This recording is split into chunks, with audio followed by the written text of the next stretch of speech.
Hello, I'm Eugene Lindsey, and I'm here to discuss the importance and the significance of historically black colleges.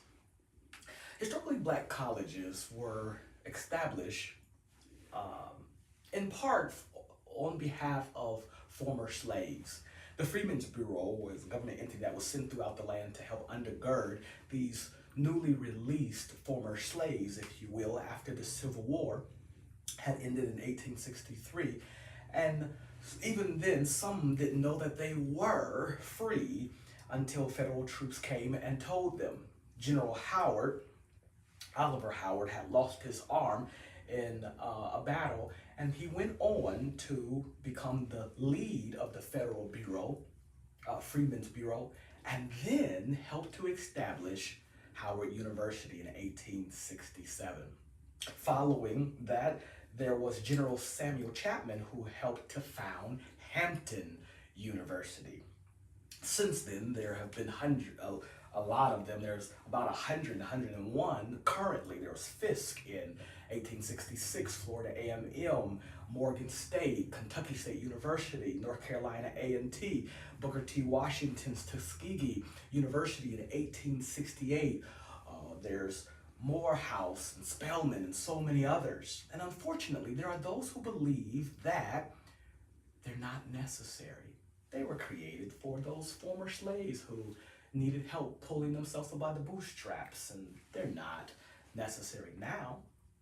Robin White Good allows us to hear some of these opposing views in the writing that describes these antithesis, these opposing views as race-based anachronism. They say HBCUs are inferior and they need to be taken over by for-profit institutions. However, it's not true. One of my doctoral candidates echoed the sentiments of others by suggesting that there are some who argue that HBCUs are relics of history. They're no longer necessary. However, when you consider the article that the Chicago Tribune gave us, when it says that there are, according to court documents, the NAACP received letters from people in the 1920s and the 1930s. The 1930s, that suggests that they were people who were still in historical but current slavery. The Department of Justice persecuted and prosecuted, if you will, two brothers who held black men in slavery in 1954, the year that my father was born. In the 1960s, this article said that there was still a family 100 years after emancipation that was still held in slavery, Matthew O'Connor writes. So for those who say, oh, no, this is all done, disparity's done, racism's done, we've had a black president, all of that's done, it's not true. Bolu writes Is California equitably serving Indian students? Describes for us the tragedy of disparities that's not just in the legal system, it's in education. And it starts in preschool. Black writes in Localism, Pretext, and the Color of Dollars, and says that it's intentional and that it's pervasive.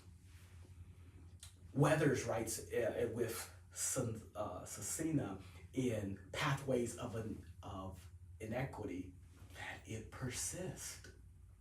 So there's a need for HBCUs. They're so good at equitable access. They allow, as one article said, students of color, and not just students of color, because in some places 50% of the students are non-black. Race has never been a prerequisite to attend historically black college. But you can come and not just be admitted, you can be accepted, where you can have a supportive environment, you can have representation, cultural empowerment. And HBCUs like Howard have been known for powerful STEM research. And Hampton actively involved in addressing inequality today. What I like about HBCUs is that they match my philosophy of education. You get a glimpse of it. You get a glimpse of it. Now, as an educator, I want everybody to have every tool that you can possibly have. Grab some idealism, grab some realism, grab some of Nietzsche's existentialism or John Paul's existentialism, and use every tool, teacher, that you can to educate our scholars. And you can have Vygotsky's constructivism. But I think that we need a little more of what I call a gap theory philosophy. Some might call it eclecticism. Pull every tool you can. And I call it gap theory because I think there's gaps in philosophies. There's a gap, something missing called Afrocentric philosophy in public school. Indigenous education philosophy in public school.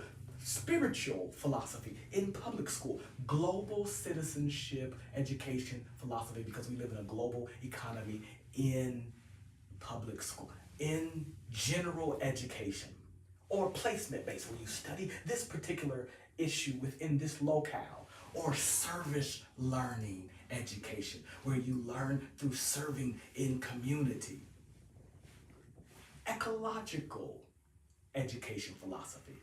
All of this is a part of my gap philosophy, and I love it because I see a glimpse of it in HBCUs. So despite the disparities, I think that we need these important places. I remember when my grandfather died and I got a chance to go to Tuskegee, and I saw people who looked just like me doing calculus and studying law and medicine and everything else that they were studying. I was amazed because I was often the only black kid in my college education pursuits and in my classes. So I say, if you can't attend one, encourage somebody to. If you don't know anybody to encourage to attend, help support one financially. I'm Eugene Lindsey, and this has been my take on